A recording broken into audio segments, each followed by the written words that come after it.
दोस्तों नमस्कार, स्वागत है आप सभी का। एक बार फिर से चलिए जानते हैं मध्य प्रदेश की ताज़ा खबरों को। लेकिन उससे पहले अगर आपने अभी तक इस चैनल को सब्सक्राइब नहीं किया तो सब्सक्राइब कर लें, जिससे कि आपको मध्य प्रदेश की ताज़ा खबर रोजाना मिलती रहे।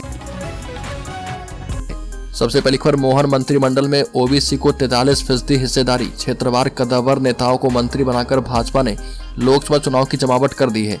मोहन मंत्रिमंडल में 18 कैबिनेट मंत्री, 6 राज्य मंत्री स्वतंत्र प्रभार और 4 राज्य मंत्रियों ने शपथ ली है। इनमें सबसे ज्यादा 13 मंत्री ओबीसी वर्ग से हैं। मुख्यमंत्री डॉक्टर मोहन यादव भी इसी वर्ग से आते हैं। स्पष्ट है कि मंत्री के चयन में जाति का खास ध्यान रखा गया है। प्रदेश में 50% आबादी वाले ओबीसी वर्ग को 43% हिस्सेदारी देकर भाजपा ने इस वर्ग को तो साधा ही है और कांग्रेस की जातिगत जनगणना के मुद्दे का जवाब भी तैयार कर दिया है। अगली खबर, मध्य प्रदेश ई नगर पालिका सॉफ्टवेयर पर साइबर अटैक। भोपाल को छोड़कर 412 नगरीय निकाय में नागरिक सेवाएं बाधित। मध्य प्रदेश में नगरीय प्रशासन एवं विकास विभाग की ऑनलाइन सेवाओं के लिए संचालित ई नगर पालिका सॉफ्टवेयर पर साइबर अटैक किया गया। एहतियात विभाग के सभी सर्वर एवं संचालित नेटवर्क को टीम ने तुरंत बंद कर दिया और इसके बाद Indian computer emergency response team एवं साइबर पुलिस को सूचना दी गई। जानकारी जो है नगरीय विकास एवं आवास विभाग के प्रमुख सचिव नीरज मंडलोई ने दी है। अगली खबर, भाजपा प्रदेश अध्यक्ष बीडी शर्मा ने कहा कि पीएम मोदी के मार्गदर्शन और मुख्यमंत्री डॉक्टर मोहन यादव के नेतृत्व में प्रदेश का नवगठित मंत्रिमंडल जनता की सेवा और विकास का नया इतिहास रचने वाला है। मध्य प्रदेश की सरकार मध्य प्रदेश के मन में मोदी और मोदी के मन में मध्य प्रदेश को चरितार्थ करेगी, क्योंकि भाजपा में सामूहिकता से निर्णय लेने की परंपरा रही है। हमारी सरकार सामूहिकता से निर्णय लेकर मध्य प्रदेश को आत्मनिर्भर प्रदेश बनाने को लेकर कार्य करेगी। अगली खबर, भोपाल में रेत ठेकेदार के अवैध कॉम्प्लेक्स पर चली जेसीबी, अवैध निर्माण जमींदोज। बता दें कि अवैध रेत से भरी ट्रैक्टर ट्रॉली पकड़ने पर सरकारी अमले पर पथराव करने वाले रेत ठेकेदारों के खिलाफ जिला प्रशासन ने बड़ी कार्रवाई करते हुए उनके अवैध कॉम्प्लेक्स पर जेसीबी चला दी और कुछ ही देर में प्रशासन के अमले ने इस अवैध निर्माण को जमींदोज कर दिया। शासकीय कार्य में बाधा और सरकारी अमले से मारपीट के दोनों आरोपी भाई अभी फरार हैं। प्रदेश में नई सरकार बनने के बाद क्षेत्र में रेत का अवैध कारोबार कर रहे माफिया के खिलाफ यह पहली बड़ी कार्रवाई मानी जा रही है। अगली खबर, भाजपा विधायक का बड़ा बयान। राहुल गांधी को बताया बच्चा नेता, सर्कस में काम करने की दी सलाह। उपराष्ट्रपति की मिमिक्री करने और राहुल गांधी के वीडियो बनाकर सोशल मीडिया पर डालने को लेकर भाजपा में जमकर नाराजगी चल रही है। भाजपा कार्यकर्ताओं ने बिरसा के माधवगंज चौराहे पर प्रोटेस्ट किया। उपराष्ट्रपति की कांग्रेस सांसद द्वारा मिमिक्री कर सार्वजनिक रूप से उन्हें अपमानित करने के मामले को लेकर भाजपा लगातार विरोध कर रही है। साथ ही राहुल गांधी को भी निशाने पर ले रही है, क्योंकि इस दौरान राहुल गांधी वीडियो बना रहे थे। अगली खबर, निमाड़ क्षेत्र को फिर से मिला सरकार में प्रतिनिधित्व। कुंवर विजय शाह 5वीं बार बने हैं मंत्री। कुंवर विजय शाह हरसूद के विधायक हैं और मध्य प्रदेश की बीजेपी सरकार में कैबिनेट मंत्री हैं। विजय शाह खंडवा जिले की हरसूद विधानसभा सीट से चुनाव लड़ते हैं।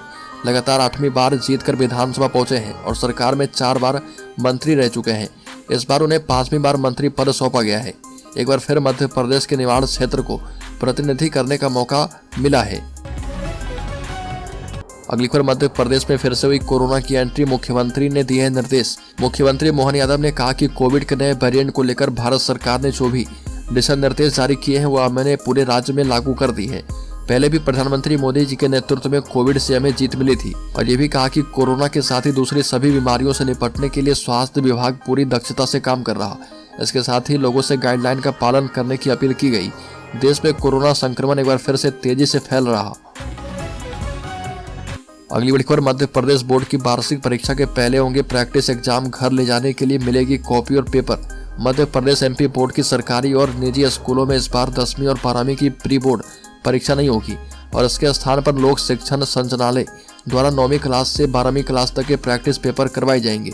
इन प्रैक्टिस पेपर में बोर्ड की वार्षिक परीक्षा का नया पैटर्न फॉलो करवाया जाएगा।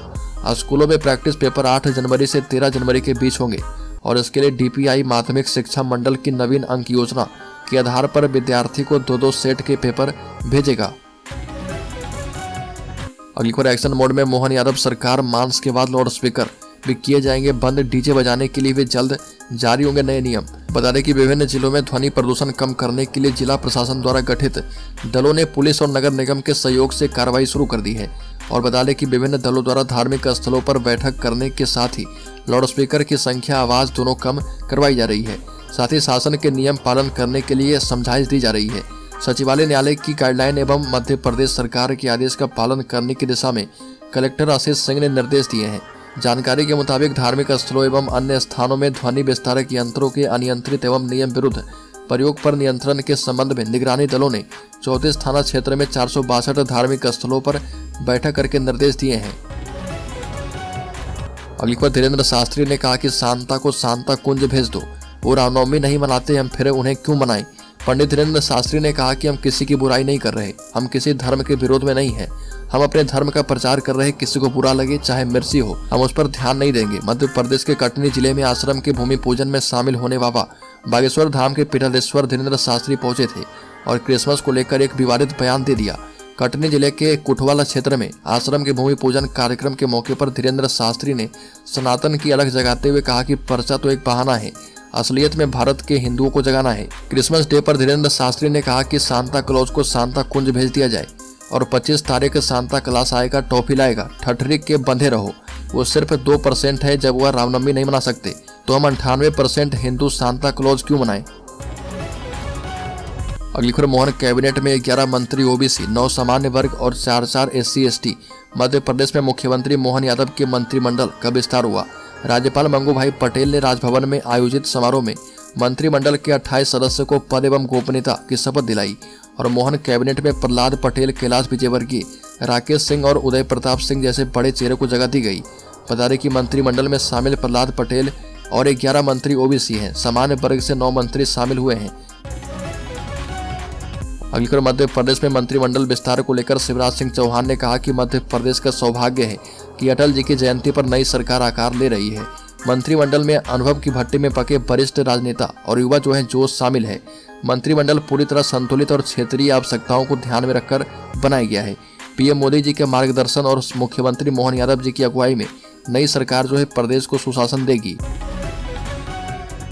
अगली खबर, मध्य प्रदेश में बीजेपी ने सारा जातिगत समीकरण कैबिनेट विस्तार में देखी मिशन 2024 की झलक। महीने की शुरुआत में हिंदी पट्टी के 3 राज्य में बड़ी जीत के बाद बीजेपी खासी उत्साहित है और अगले साल के लोकसभा चुनाव को देखते हुए सारी कवायद कर रही है। मंत्रिमंडल चयन में जातिगत समीकरण को भी सेट करने की कोशिश की गई। जातिगत आधार पर देखें तो 28 में से सबसे ज्यादा मंत्री अन्य पिछड़ा वर्ग यानी ओबीसी के विधायकों को मंत्री बनाया गया। मुख्यमंत्री समेत 12 मंत्री ओबीसी बिरादरी से बनाए गए तो सवर्ण वर्ग से 7 विधायकों को मंत्री पद से नवाजा गया है। अगली खबर, मध्य प्रदेश में भारतीय जनता पार्टी को मिली बम्पर जीत के 22 दिन के बाद मंत्रिमंडल के विस्तार पर जीतू पटवारी ने बीजेपी पर जोरदार हमला किया।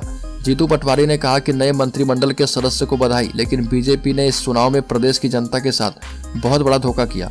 इस बीच मध्य प्रदेश कांग्रेस के अध्यक्ष जीतू पटवारी ने बीजेपी पर जोरदार हमला किया। जीतू पटवारी ने कहा कि नए मंत्रिमंडल के सदस्य को बधाई, लेकिन बीजेपी ने इस चुनाव में प्रदेश की जनता के साथ बहुत बड़ा धोखा किया है।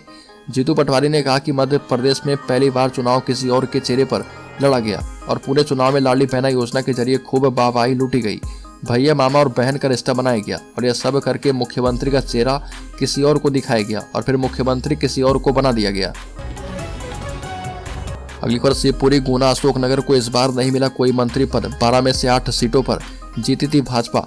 स्थानीय राजनीतिक जानकारों का कहना है कि शिवपुरी, गुना, अशोकनगर जिले में पिछले कई सालों से लगातार कोई न कोई इस इलाके से मंत्री रहा है, लेकिन इस बार मोहन मंत्रिमंडल में इन तीनों जिलों से किसी भी विधायक को मंत्री नहीं बनाया गया। और शिवपुरी जिले की बात करें तो वर्ष 2005 से केंद्रीय मंत्री ज्योतिरादित्य सिंधिया की बुआ यशोधरा राजे सिंधिया लगातार यहाँ से मंत्री रही है। इसके अलावा वर्ष 2020 में मध्य प्रदेश में दलबदल के बाद हुए सत्ता परिवर्तन में पोरी विधानसभा क्षेत्र से सिंधिया समर्थक विधायक सुरेश राठखेड़ा भी मंत्री रहे हैं। अगली खबर, मध्य प्रदेश के महाकाल मंदिर में बढ़ती भीड़ के मद्देनजर 100 करोड़ की लागत से फुट ओवर ब्रिज बनाने की योजना एक कदम आगे बढ़ गई है। सर्वे पूरा होने के बाद उज्जैन विकास प्राधिकरण DPR तैयार कर रहा। महाकाल मंदिर में आने वाले दर्शनार्थियों की सुविधा के लिए दिल्ली एयरपोर्ट की तर्ज पर फुट ओवर ब्रिज बनाने का बीड़ा UDA ने उठाया है और इसका सर्वे करवाया जा चुका है। इसके आधार पर डिटेल प्रोजेक्ट रिपोर्ट तैयार करवाई जा रही है। अगली खबर, बीजेपी का राष्ट्रीय महामंत्री पद छोड़ेंगे कैबिनेट मंत्री विजयवर्गीय। इंदौर के दिग्गज नेता और बीजेपी के राष्ट्रीय महामंत्री कैलाश विजयवर्गीय मोहन यादव सरकार के मंत्रिमंडल में शामिल होने के बाद अब राष्ट्रीय महामंत्री के पद से इस्तीफा दे सकते हैं। और बता दें कि कैलाश विजयवर्गीय ने कहा कि मैं राष्ट्रीय महामंत्री के पद से इस्तीफा दूंगा, मैं राष्ट्रीय अध्यक्ष के फैसले का इंतजार कर रहा हूं। इस्तीफा मैंने लिखकर तैयार कर लिया है। बता दें कि कैलाश विजयवर्गीय ने दोपहर 3:30 बजे कैबिनेट मंत्री पद की शपथ ली थी।